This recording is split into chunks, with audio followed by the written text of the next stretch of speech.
राम की नगरी अयोध्या में मंदिर निर्माण का काम फुल स्पीड से चल रहा है। त्रिपुरा में एक सभा के दौरान गृह मंत्री अमित शाह ने ऐलान किया कि 1 जनवरी 2024 से अयोध्या में गगनचुंबी राम मंदिर तैयार मिलेगा।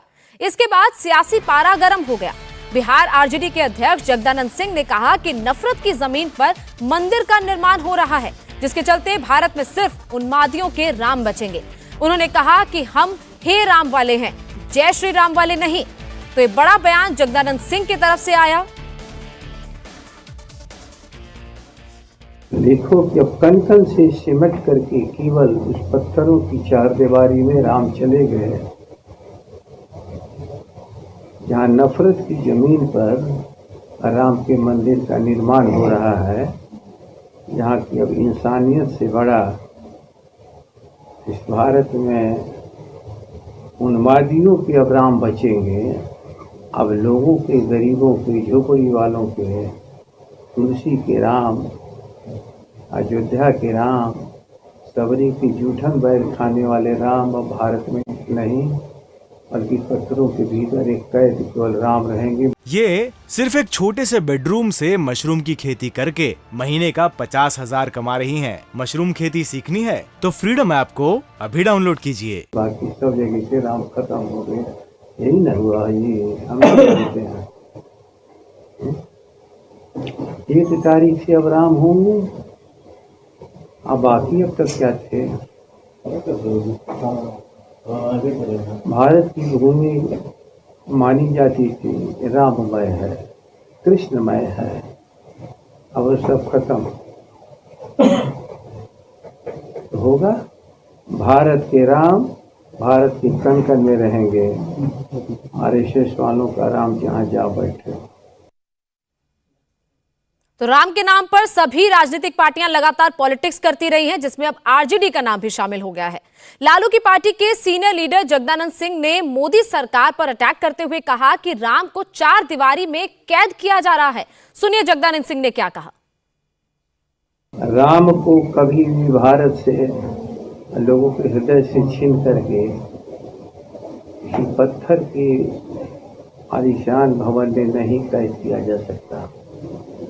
नहीं कहिए, न अयोध्या में राम कैद हुए, न रावण को हराने के बाद लंका में रावण का वास हुआ। राम का तो असली वास शिवरी की झोपड़ी में हुआ और वहीं पर है। और हम लोग हे राम वाले हैं, जय श्री राम वाले नहीं। भारत राम का नहीं रहेगा, केवल एक मंदिर राम का रहेगा। पत्थरों के बीच में वो रहेंगे, अब लोगों के हृदय के बीच में भी रहेंगे। हमारी समझ में बात नहीं आ रही है कि तो लोग के सवाल का हुआ, हम जवाब का देंगे।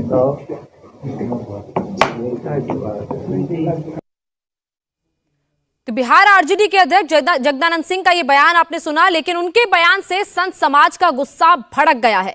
अयोध्या के संतों ने जगदानंद सिंह से तुरंत माफी मांगने की मांग की है। जगदानंद जो बोल रहे हैं बिल्कुल विवादित बयान है इनका। भगवान राम जो मंदिर जो बन रहा है, वह पहले मंदिर उसी जगह राम जन्मभूमि थी। राम एक ही है, वो चाहे पत्थर में हो और चाहे जिस जगह भी हो। इस प्रकार के बयान देना उनके लिए बहुत ही गलत है और यह हमारे हिंदू समाज के और समस्त राम भक्तों के अपमान है, इसलिए उनको क्षमा मांगना चाहिए। अब जनता समझ गई है कि राष्ट्र हित सर्वोपरि है और राष्ट्र को बचाने के लिए सिर्फ भारतीय जनता पार्टी काम कर रही है। इसलिए जनता ने अब अपना मन बदल दिया है, सबको नकार दिया है। अब जनता सिर्फ जो है भारतीय जनता पार्टी को और माननीय प्रधानमंत्री नरेंद्र मोदी को देख रही है। इसलिए जातिवाद और परिवारवाद करने वाले लोग अब जो है बिलबिला गए हैं। अब ये जो है देख रहे हैं कि इनका जो है अस्तित्व खत्म हो रहा है, तो ये अनाप शनाप बयान दे रहे हैं। इनको ये नहीं पता है कि राम ही राष्ट्र है, क्योंकि ये राम भक्तों का राष्ट्र है, श्री राम का राष्ट्र है। और जो राम का नहीं वो किसी काम का नहीं। ये जनता की आवाज है। तो एक तरफ जहां जगदानंद सिंह को संत समाज की नाराजगी का सामना करना पड़ रहा है, वहीं दूसरी तरफ राम मंदिर की तारीख आते ही कांग्रेस अध्यक्ष खड़गे का भी पारा हाई हो गया है। मल्लिकार्जुन खड़गे ने पूछा कि अमित शाह होते कौन है तारीख बताने वाले? क्या वो मंदिर के महंत हैं या फिर वो पुजारी हैं जो मंदिर की तारीख का ऐलान कर रहे हैं? त्रिपुरा में इलेक्शन है, वहां शाह चाहते हैं, वो कहते हैं भाई राम मंदिर बन रहा है, 1 तारीख उसका उद्घाटन है। अरे ठीक है, सभी लोग तो भगवान में आस्था रखते हैं, लेकिन आप क्यों घोषणा करते हैं इसकी? वो भी चुनाव में, और आने वाले चुनाव में वो ये कह रहे हैं कि मई में चुनाव रहता है तो 1 जनवरी में वहां राम मंदिर का उद्घाटन होगा। आप कौन होते भाई बोलने का?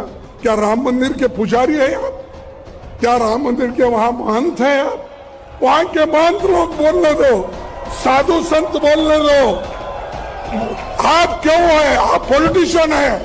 आप देश को सुरक्षित रखना, कानून की व्यवस्था रखना, लोगों के पेट भरना, किसानों का दाम देना आपका काम है। तो इसीलिए मैं ये कहूंगा, मुख में राम बगल में छुरी, मुख में राम बगल में छुरी, और ये छुरी लेके घूम रहे हैं, समाज को डिवाइड कर रहे हैं, जाति जातियों में झगड़ा लगा रहे हैं, धर्म धर्म में झगड़ा लगा रहे हैं, और एक खाई बढ़ा रहे हैं। जो डिवाइड कर रहे हैं, इसी के लिए राहुल गांधी जी इस खाई को दूर करने के लिए, जोड़ने के लिए वो इतनी पादयात्रा कर रहे हैं। तो राम के नाम पर तमाम नेताओं के बयान आपने सुने, लेकिन अब आपको पूरा मामला बताते हैं। दरअसल 2 दिन पहले त्रिपुरा में गृह मंत्री अमित शाह ने ऐलान किया था कि 1 जनवरी 2024 तक अयोध्या में भव्य राम मंदिर बनकर तैयार मिलेगा। राम मंदिर को लेकर मोदी सरकार की लाइन पहले दिन से ही क्लियर है। आखिर शाह ने ऐसा क्या कहा जिस पर घमासान छिड़ गया, वो आप सुनिए।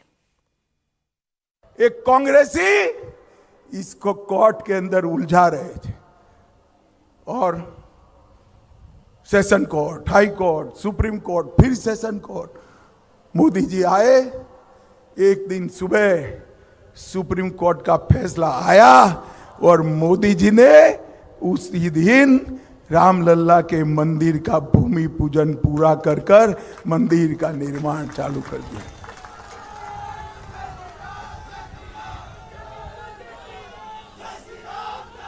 मित्रों, मैं एक बात बताने आया हूं। 2019 के चुनाव में मैं पार्टी का अध्यक्ष था, और ये राहुल बाबा कांग्रेस पार्टी के अध्यक्ष थे। तो राहुल बाबा हर रोज पूछते थे, मंदिर वहीं बनाएंगे, तिथि नहीं बताएंगे, और राहुल बाबा कान खोलकर सुन लो, और सब रूम वालों आप भी टिकट करा लो। 1 जनवरी 2024 को अयोध्या में गगनचुंबी राम मंदिर वहां पर आपको तैयार मिलेगा। अयोध्या में राम मंदिर की तैयारियां लगभग पूरी होती जा रही है। राम मंदिर बनकर तैयार हो रहा है, लेकिन राम मंदिर की तारीख को लेकर विपक्ष सवाल उठा रहा है। कांग्रेस महासचिव जयराम रमेश ने कहा कि मंदिर का मुद्दा उठाकर मोदी सरकार मुख्य मुद्दे से लोगों का ध्यान भटकाना चाहती है। सुनिए जयराम रमेश ने क्या कहा। जो बिहार के राष्ट्रीय अध्यक्ष हैं जगन्नाथ सिंह ने, उन्होंने कहा है कि यहाँ पर जो राम मंदिर का निर्माण हो रहा है, वो अब जो गृह मंत्री जो है, उन्होंने का जो बयान है कि 1 जनवरी 2024 से जो है राम मंदिर का निर्माण होगा। राम मंदिर के मुख्य महंत ने राहुल जी को एक खत लिखा है और भारत जोड़ो यात्रा का स्वागत किया है। बीएचपी के वरिष्ठ नेता ने भी भारत जोड़ो यात्रा का स्वागत किया है। और देखिए, भारत जोड़ो यात्रा का असर देखिए ना, मोहन भागवत किन लोगों से मिल रहे हैं, नड्डा कहाँ जा रहे हैं, दरगाह बिरगाह जा रहे हैं, उसकी जानकारी तो छुपा रहे हैं, पर सब लोग जान गए हैं कि वो भारत जोड़ो यात्रा से भौखलाए गए हैं। नितिन गडकरी आर्थिक विषमताओं के बारे में बोल रहे हैं। तो जो संदेशा हम पहुंचाना चाहते हैं कि आर्थिक विषमताओं के कारण, सामाजिक ध्रुवीकरण के कारण और राजनीतिक तानाशाही के कारण जो हमारे लोकतंत्र पर खतरा है, उसको जनता को उजागर करने के लिए भारत जोड़ो यात्रा निकाला गया है और ये संदेशा आज देश भर में गूंज रहा है। लेकिन जगन्नाथ सिंह जो है उनका ये कहना है कि हमारा जो विश्वास है वो राम में है, श्री राम में नहीं, पत्थर वाले भगवान में नहीं है। देखिए, मैं एक व्यक्ति यहाँ, व्यक्ति वहाँ, एक व्यक्ति उन पर, उनके बयानों पर मैं टिप्पणी नहीं करने वाला हूँ। मैं ये सब ध्यान हटाने के लिए किया जा रहा है। मैं आप भी मीडिया की ओर से भी ऐसे सवाल आते हैं ताकि जो हमारा मुख्य संदेश है भारत जोड़ो यात्रा का, उससे भी हम डाइवर्ट हों। हम डाइवर्ट नहीं होंगे, लेकिन हम ये भी जोड़ो यात्रा चलते रहेगा।